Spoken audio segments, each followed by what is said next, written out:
நேற்றுடனே June 12ஆம் தேதி திறந்திருப்பது வரவேற்கத்தக்கது. குறிப்பா இது நேரடி குறுவை சாகுபடிங்கிறது ஒரு 3.5 லட்சம் ஏக்கர்ல நேரடி பாசனமா இருக்கும். ஒரு 2.5 லட்சம் ஏக்கர் நிலத்தடி நீரை பயன்படுத்தி சாகுபடி செய்யறவங்களுக்கு இது வாய்ப்பா இருக்கும். ஆகவே இந்த நிலையில தண்ணி திறந்திருக்கிறத வரவேற்கிறோம். அதே நேரத்தில் விவசாயிகளுக்கு தேவையான தரமான உரம், அதே போல விதைகள் கையிருப்புல இல்லை. இது மிகப்பெரிய தட்டுப்பாடா இருக்கு. தரமான விதைகளை வாங்குறதுக்கே விவசாயிகளால முடியல. குறுவை தொகுப்பு திட்டத்தை தண்ணீர் திறக்கிறதுக்கு முன்னாடியே அறிவித்து அதை வழங்குறோம்னு சொன்னோம். ஒரு விவசாயிக்கு 1 ஏக்கர் என்கிற ரேஷனை வைக்கிறாங்க. இது எந்த வகையிலையும் பயன் தராது. அதே போல விவசாயிகளுக்கு உழவு ஓட்டுவதற்கு அதே போல டிராக்டர்கள் வாடகைக்கு கொடுக்கணும். அது மிக குறைவான எண்ணிக்கையில தான் வேளாண் பொறியியல் துறையில அந்த டிராக்டர்கள்லாம் இருக்குது. அதனால மிகப்பெரிய தட்டுப்பாடு இருக்கு. அது விவசாயிகளுக்கு தேவையான இயந்திரங்கள், வாடகை இயந்திர மையங்களை திறக்கணும். அதுக்கான வாய்ப்புகளை உருவாக்கணும்.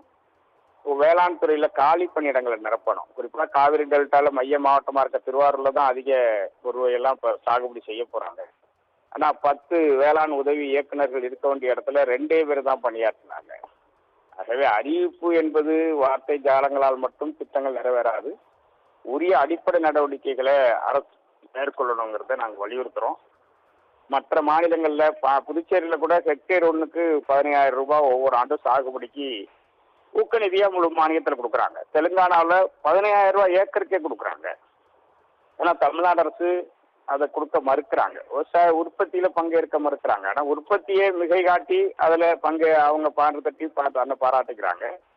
ஆனா குறுவைக்கு காப்பீடு திட்டமே இல்லாம குறுவைக்கு செயல்படுத்துறாங்க. இது ஒரு மிகப்பெரிய கொடுமை. அப்ப இன்னைக்கு குறுவையை நட சொல்லி சொல்றாங்க. காலநிலை மாற்றத்தினால மிகப்பெரிய இழப்பை சந்திக்கிறது விவசாயிகள் தான்.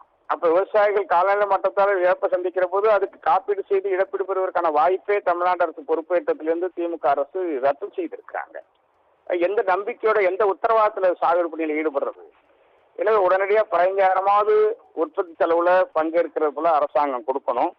கொள்முதல் காலங்களில் தடை இல்லாம நெல்லை கொள்முதல் பண்றதுக்கான கட்டமைப்புகளை உருவாக்கணும். ஏன்னா இப்ப இருக்கிற தண்ணியை முழுமையா பயன்படுத்தி சாகுபடியே உரிய காலத்துல துவங்கி உரிய காலத்துல முடிக்கணும். காரணம் தென்மேற்கு பருவமழை தமிழ்நாட்டு சொல்லியிருக்காங்க பருவ காலத்துல.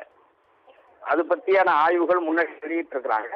அதனால இதையெல்லாம் கணக்கில் கொண்டு சிக்கனமா தண்ணியை பயன்படுத்துறதுக்கான வாய்ப்புகள் உருவாக்கணும். கரைக்காவலருக்கு காலி பணியிடமா இருக்கு, அதையெல்லாம் உடனடியா நிரப்பணும். கதவணைகள் எந்த ஒரு கதவணையும் பழுது பார்க்கப்படலை. குறிப்பா திருச்சி, புதுக்கோட்டை ஒரு மாவட்ட தண்ணியை கொண்டு வெளியேற்றுற பாமணியாறு, கோரையாறு, மரக்காக்கோரையாறு போன்ற நதிகள்ல கதவணைகள் இல்லாதனால போன வருடமே மிகப்பெரிய பேராபத்து ஏற்படுற நிலையில பெருமழை திடீர்னு நின்றுடுச்சு. இல்லைன்னா பெரிய சந்தித்திருக்கோம். 1 கோடி ரூபாய் கதவணைகள் சீரமைக்கிறதுக்கு தமிழ்நாடு சட்டமன்றத்தில் அறிவிச்சாங்க. இதுவரைக்கும் நிதி ஒதுக்கீடு கிடையாது. அந்த பணிகளை அரசாங்கம் பிறப்பிக்கலன்னு சொல்றாங்க. அப்படி விவசாயிகளுக்கு அறிவிக்கிற திட்டங்கள், பாசனத்துறைக்கு அறிவிக்கிற திட்டங்களையாவது விரைந்து செயல்படுத்தணும். அதை செயல்படுத்தாம தண்ணீரை திறந்துட்டாங்கன்னா தண்ணீர் இயற்கையினால கிடைக்குது. அது யாரும் நம்ம போய் போராடி தண்ணியை கொண்டு வந்து விடுவிக்கல. அப்ப இயற்கையால கிடைக்கிற தண்ணியை கொண்டு சாகுபடியை தடை இல்லாம மேற்கொள்வதற்கும் மழை காலத்துல வெள்ள நீர் வடிவதற்கும் போர்க்கால அடிப்படையில் அதுக்கான நிதி ஒதுக்கீடை செஞ்சு கதவணைகள்லாம் சீரமைக்கணுங்கிறத நான் வலியுறுத்தி கேட்டுக்கிறேன். பல இடங்கள்ல பாசன கண்வாய்கள்ல இருக்கிற கதவணைகளும் சீரமைக்கப்படலை. இதனால உரிய தண்ணியை உரிய பாசன பகுதியில் கொண்டு போய் உரிய காலத்தில் கொடுக்கறது மிகப்பெரிய பின்னடைவை சந்திக்கும். இயற்கையான பாசன கட்டமைப்புகள் கொண்ட காவிரி டெல்டாவில் போன்ற கட்டுமானங்களை பழுதுபார்த்தனால தண்ணீரை வீணடிக்கிற நிலையும் இருக்குங்கிறத அரசு கவனத்தில் கொண்டு செயல்படணும்னு வலியுறுத்துறோம். உங்களுடைய கருத்துக்களை பதிவு செய்தமைக்காக நன்றி ஐயா. ரொம்ப நன்றிங்க.